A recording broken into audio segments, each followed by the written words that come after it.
Ang salita ng Diyos mula sa Efeso 4, talatang 25 at 29 at unang Timoteo 4, talatang 12.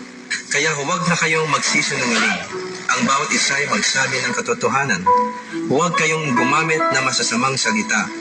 Lagi ninyong sikapin na ang pangungusap ninyo'y makakabuti at angkop sa pagkakataon upang pakinabangan ng mga makakarinig.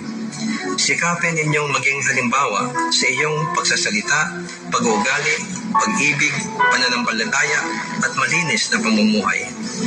Naway sabayan ninyo ako sa panalangin ito.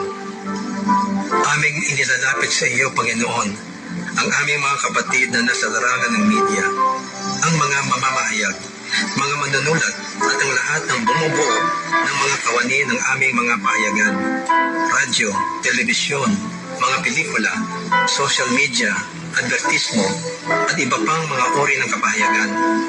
Ang kanilang loob ay iyong palakasin at patatagin sa pagpapahayag na ito ay gawin nila na may buong integridad at katapatan. Huwag mo nawang paintulutan ang anumang masasamang salita o impluensya ang lumabas sa kanilang mga kapahayagan, kundi yun lamang makakabuti at makakabigay ng tamang kalinawan para sa mga nakikinig o nakakabasa, lalo na sa aming mga kabataan.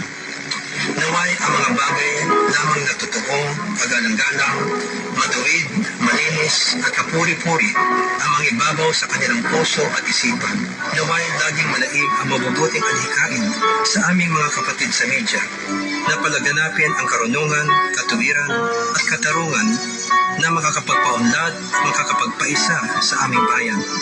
Ipakaloob mo sa kanilang mga puso ang magandang layunin na gamitin ang iba't ibang uri ng media sa pagtaguyod at pagpabatibay ng pagkakaisa, paggalang sa kapwa sa gitna ng hidwaan at makatarungang pagpapahayag para sa ikauunlad ng sambayanang Pilipino.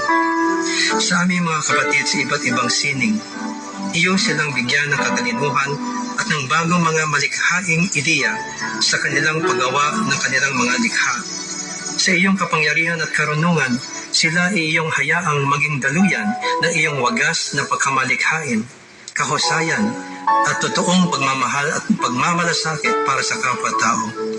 Sa aming mga artista sa pinilakang tabing, sa aming mga mang-aawit at musikero, at mga mang-aaliw sa media, hinihiling namin na bigyan mo sila ng pangitain at pagsisikap na sila ay makapagbigay ng mabuting halimbawa para sa aming kabataan na napapailalim sa kanilang malakas na impluensya.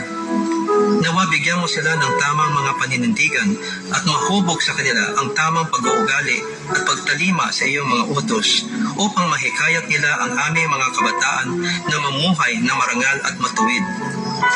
Salamat, Panginoon, sa biyaya ng natatanging mga talento, abilidad at kultura na iyong ibinigay sa amin. Naway aming itong pangalagaan at mapagyaman pa ang aming mga katutubong sining at mabubuting kaugalian, naway mapanatiling kalugod-lugod sa iyo, O Diyos, at dalangin din namin na ang mga ito ay aming maipamanan ng buo sa mga susunod na henerasyon.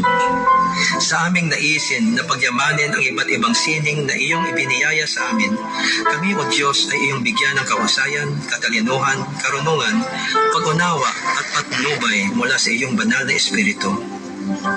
Tulad ng halimbawa ni Daniel sa Biblia, iyong marapatin, O Diyos, na kami makapaglingkod sa iyo ng may buong integridad at walang kompromiso sa aming paghahandang buhay, maging sa larangan ng media, ng sining o kahit saan pa. Iyong kaming tulungang maalala at aming isapuso na ikaw ang aming pinaglilingkuran. Pangalawa lamang ang mga namumuno o nangangasiwa sa amin. Iyo kaming paalalahanan sa araw-araw na magtiwala sa iyo at naway aming makamtan ang iyong masaganang pagpapala para sa aming bayan. Maraming salamat, Panginoon, sa iyong pagtugon sa mga dalangin na ito. Sa pangalan ni Jesus. Amen.